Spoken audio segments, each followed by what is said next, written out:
Well, hi everybody. This is Eve from Strange, Ohio. Well, I'm trying to get a video to post. Um, I've been really busy.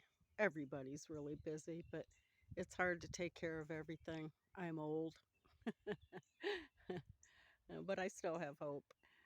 Anyway, I watched the video on what lurks beneath Roy Stubblefield this morning, and I'm almost done with it. It's a long one, it's on the podcast. And it's his experience. I believe he said it was in 1981 um, of when he went down to New Orleans and ran into a Lucaroo. Well, I don't know if I really ever told this story. Where I was living before in the hood, I'll call it, is within the geometry of the Newark Earthworks in Newark, Ohio. There's a lot of juju that goes on over there, and the cryptids are everywhere. And it's in town, and you wouldn't think, well, you have to be out in the forest to out in the woods to come across something like that. Well, it's just not so. They're in town, and that's what's double scary, because I don't know, you just don't expect that. um, Oh, by the way, here's my Chinese wisteria. It's getting ready to pop with some flowers on it. I'm real happy. Anyway, Roy's video really inspired me to do this one, because I want to get more content on. I have a ton of content. Amber and I have a lot of videos from the field, from Monkey Park, where we had the first actual cryptid sighting of Monkey Boy.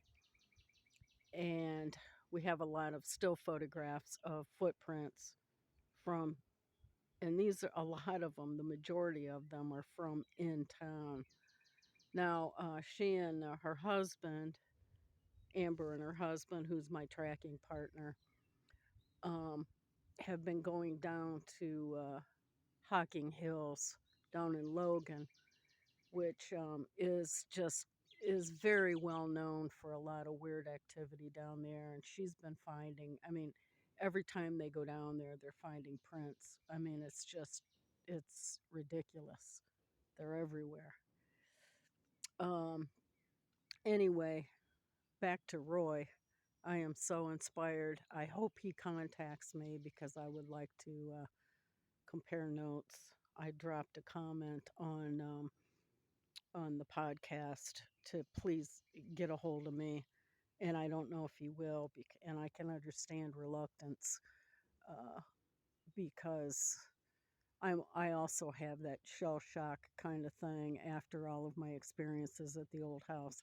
Thank God we moved. We found a place that was kind of in the next little town. We live in small town Ohio, and it's really on the edge of the country. And there's the woods, and then there's the river, and it's very peaceful. There's about four kinds of woodpeckers that I've checked out. There's all kinds of wildlife here. It's really great. But we are looking right now, for a place with because we bought two modulars, and eventually we would just like to buy another piece of property. And I'm actively looking. And on that note, I've created the Buy Me a Coffee to support the cat pack. Um, I'm the mom for I Am the Cat Pack, and I'm in the process. I've got it all written up. Now I'm trying to figure out how to get it posted on my YouTube channel. I'm like I said, I'm old, and I do. I'm good with technology to a point, but it's tedious after a while. Anyway, um, there were cryptids at my old house, and this is like near downtown in the old town. And They were all over my property. At one point, they were in my attic. And I know this sounds cray cray, but I'm just going to put it out there because I don't care. I mean, anybody that's had the experience knows anything goes with this thing. And I called the fellow that has the really has the good channel. I can't think of it right now. I'll go back to it. This is a number of years ago, and spoke to him. He's in New Orleans, and he's really a cool guy, very authentic. And at one point, when these things were just crawling all over the place around me, I don't know if what the deal is, why they're attracted to you. You do have, like Roy said, you have more questions than answers because you just, everything is like skewed.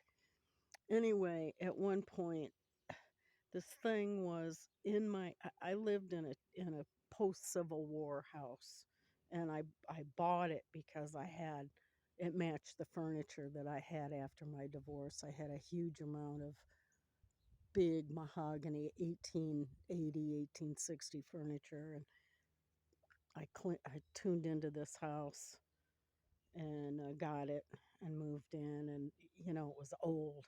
Well, anyway, needless to say, my bedroom was upstairs, and right above my bed, at night, this thing would be up there, and it was wheezing. I mean, it wasn't like I was imagining it, uh, and it sounded like it had asthma. Okay, right above my bed, and it was too big to be a raccoon. I know all the animals. It wasn't anything normal. Anyway, at one point, I called the guy down in New Orleans and I said, "Look, I am so freaked out." I said, "I got a gun." I said, "But the thing is right above me. And even if I have the wherewithal to shoot it in the eye, I'm not going to be able to stop it because I knew you just can't. They have this supernatural thing going on, and you don't want to make it mad." And so, happily, I know I'm bouncing around, but I'm just really off on on Roy Stubblefield's podcast post. It's really incredible. He's a really good storyteller. Please call me Roy. I want to talk to you because I've had the same experience. I wasn't entertained by your terror. In fact, my knees are shaking. I'm feeding the cats right now at the house, and my knees are literally, I'm weak in the knees again, just reliving. It is like a PTSD because, I went through the thing where never went out in the morning and the early hours until it was bright sunlight, never went out after dusk. Uh, I had all these rules. It's lightened up a little bit, but it's been years. But still, I'm wary. Uh, there's certain signs you can tell when you see things. Um, but anyway, I'll stop rattling on. I just kind of wanted to touch in. I haven't posted. I did those early posts to get this channel up going, and they weren't very meaty. It was just kind of like, this is what I've been doing, and this is my house, and blah blah blah. This is the yard, and um,